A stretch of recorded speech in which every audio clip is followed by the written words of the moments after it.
सगळ्यांना जन्माष्टमीच्या खूप खूप शुभेच्छा। आणि आज आपण बनवणार आहोत सुदामा लाडू, गोविंदा लाडू। सुदामा लाडू आणि गोविंदा लाडू म्हणजे काय, तर हे पोह्याचे लाडू। सुदामा भगवान श्रीकृष्ण आणि सुदामा ह्यांचं जिव्हाळ्याचं जे नातं होतं ते सगळ्यांनाच माहिती आहे। तर त्यासाठी आज गोविंदा लाडू म्हणून बनवायचे आहेत, सुदामा लाडू म्हणून बनवायचे आहेत, तर पोह्याचे लाडू। तर साहित्य आपण काय काय घेतलेलं आहे ते पाहूया। ह्या कपाने ही 1.5 कप आपले हे पोहे आहेत, जे आपले कांदा पोहेचे पोहे असतात तेच आहेत। जाळीमध्ये काढून घेतलेत, म्हणजे त्यातली पावडर होती ती काढून घेतलेली आहे, एकदम चाळून घेतलेली आहे। आणि ड्रायफ्रुट्समध्ये घेतलेले आहेत काजू आणि बदाम आणि शेंगदाणे घेतलेले आहेत। आणि ह्याच्या अर्धा कप मी गूळ घेतलेला आहे। 1.5 कपाला मी अर्धा कप गूळ घेतलेला आहे ह्याच कपाने, आणि तुम्ही पाऊण कपपर्यंत गूळ घालू शकता। वेलची पूड घेतलेली आहे, तीळ घेतलेला आहे मोठा 1 चमचा, खसखस 1.5 चमचा, जायफळ थोडंसं किसून घेतलेलं आहे, सुकं खोबरं घेतलेलं आहे। सुकं खोबरं हे मोठे 3 चमचे घेतलेले आहे, हे भाजलेलं आहे। तुम्ही भाजू कच्चं असेल तर किसून भाजून घ्या। आणि लागणार आहे 3 ते 4 चमचे एवढं तूप लागणार आहे। इतकं साहित्य त्याच्यासाठी लागणार आहे। सर्वप्रथम आपण पोहे भाजून घेऊया।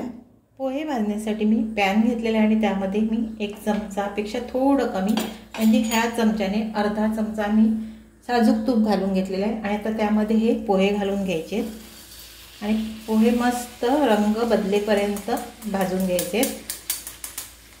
आणि गॅसची आच ठेवायची मंद, नाहीतर पोहे करपून जातील। आणि तुम्ही माझ्या चॅनलवर नवीन असाल, माझं चॅनल सबस्क्राईब केलं नसेल तर सबस्क्राईब करा, लाईक करा, आणि वर बेल आयकॉन दिलेलं आहे तेही दाबायला विसरू नका। तूप घातल्याने कसे खरपूस असे मस्त पोहे भाजले जातील बघा। आता मी व्यवस्थित भाजून घेते। बघा मंडळी, पोह्याचा रंग बदललेला आहे। आता हे पोहे झालेले आहेत भाजून, व्यवस्थित मस्त कुरकुरीत झालेले आहेत। आता हे मी काढून घेते आणि मग दुसरे जिन्नस आपण भाजून घेऊया। बघा रंग बदललेला आहे आणि बघा ह्याचा आकारही बदललेला आहे पोह्यांचा। बघा एकदम कुरकुरीत असे झालेले आहेत मस्त। आता मी हे काढून घेते। 1 चमचा मी पुन्हा तूप घालून घेतलेलं आहे। आता या तुपावर पहिले घालून घ्यायचे शेंगदाणे, गॅसची आच मंद करून घ्यायचे आणि शेंगदाणे व्यवस्थित तळून घ्यायचे तुपामध्येच। आणि मग काजू बदाम घालायचे। सर्वप्रथम मी शेंगदाणे भाजून घेते, यामध्ये तळून घेते, खरपूस असे तळून घ्यायचे। त्याच पॅनमध्ये मी घेतलेले आणि व्यवस्थित खरपूस असे तुपावरच तळून घ्यायचे। म्हणजे शेंगदाणे फुटायला लागले, आता ह्यामध्ये घालून घेते ड्रायफ्रूट्स, बदाम आणि काजू, ह्यामध्येच परतून घ्यायचे, कारण हे सगळे तेल निघणारेच पदार्थ आहेत, त्यामुळे ते एकसारखे एकत्रच घालून घ्यायचे। आता काजूचा आणि बदामाचा थोडा रंग बदलून झाला की त्यामध्ये घालून घ्यायचे तीळ आणि खसखस। आता आपण तीळ घालून घेऊया, गॅसची आच मंद करून घ्यायचे आणि खसखसी घालून घ्यायचे। बघा तीळ मस्त फुटायला लागले, हे सगळं एकत्रच आपण आता हे भाजून घ्यायचं आणि हे काढून घ्यायचं। त्यामध्ये आता हे भाजलेलं खोबरं आहे ना तेही घालून घ्यायचं। खोबरं पण भाजलेलंच आहे, पुन्हा ह्याच्यासोबतच असं गरम करून घ्यायचं। मस्त असं हे मिश्रण आता भाजून झालेलं आहे। आता हे काढून घ्यायचं परातीमध्ये। मी असं पोहे बघा ह्यामध्ये काढून घेतले, ह्याच परातीमध्ये आता हे सगळं काढून घेणार एका साईडला। आणि आपल्याला हे मिक्सरला फिरवून घ्यायचंय। पोहे आणि हे सगळं साहित्य मी परातीमध्ये काढून घेतलेलं आहे। आता हे गार करून घ्यायचंय। सर्वप्रथम पोहे आपल्याला मिक्सरला वाटून घ्यायचे आहेत आणि मग हे ड्रायफ्रूट्स आणि सगळं घेतलेलं आहे हे वाटून घ्यायचंय। बघा मंडळी, सगळं मी वाटून घेतलं। बघा मस्त हे रवा टेक्स्चर पोह्यातलं आलेलं आहे आणि हे ड्रायफ्रूट्स, खोबरं सगळं वाटलेलं आहे। आता हे मिश्रण पूर्ण मिक्स करून घ्यायचे आणि आता ह्यामध्ये घालून घ्यायचे गूळ। मी पावडरचं गूळ घेतलेलं आहे, तुम्ही तुमच्याकडे भेळीचं गूळ येते तेही घेतलं तरी चालेल। आता हे व्यवस्थित मिक्स करून घ्यायचे आणि पुन्हा ह्याला मिक्सरला एकदा काढून घ्यायचे। सगळं व्यवस्थित मिक्स करून मग काढून घ्यायचे। कॅमेरा हल्ला आहे, कारण पाय लागला माझा। आता मी हे मिक्सरला काढून घेते एकदा फिरवून। बघा मंडळी, सगळं मिश्रण मी मिक्सरला पुन्हा मिक्स करून घेतलं आणि तुपाची गरज भासेल असं वाटत नाही बघा.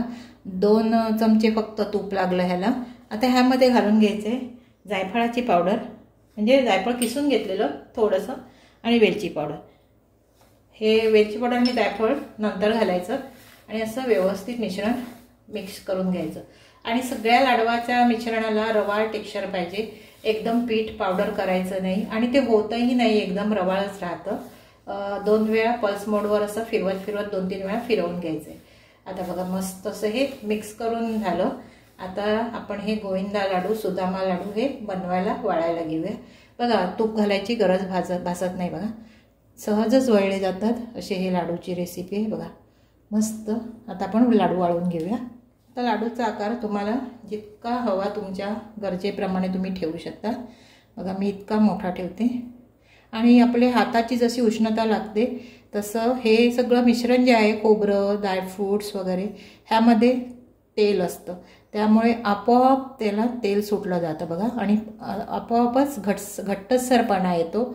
आपण पोहे सोडले तर सगळ्या जिन्नसमध्ये तेल आहे बघा. किती छान असा हा लाडू वळला गेला बघा. मस्त असा अगदी रवाळ टेक्स्चर आहे.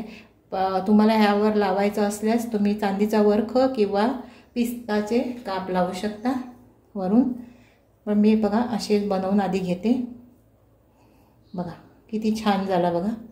अगदी रवाळ असा मस्त असा लाडू तयार आहे. आता अशा पद्धतीने मी सगळे बनवून घेते.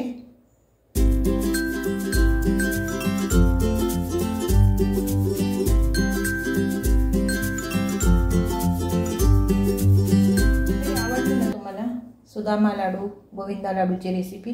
किती छान झालेली आहेत बघा. अगदी रवाळ टेक्स्चर. फक्त 2 चमचे तूप मी भाजायला घेतलं होतं तितकंच.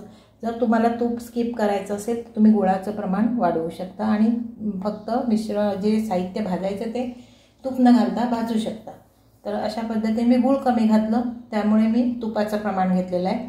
जर तुम्ही तूप स्किप केलं तर गुळाचं प्रमाण पाऊण कप घ्या. बघा छान असे हे गोविंदा लाडू आपले, सुदामा लाडू आपले तयार झालेले आहेत. रेसिपी कशी वाटली ती मला कमेंट्स करून सांगा आणि व्हिडिओ पाहिल्याबद्दल धन्यवाद.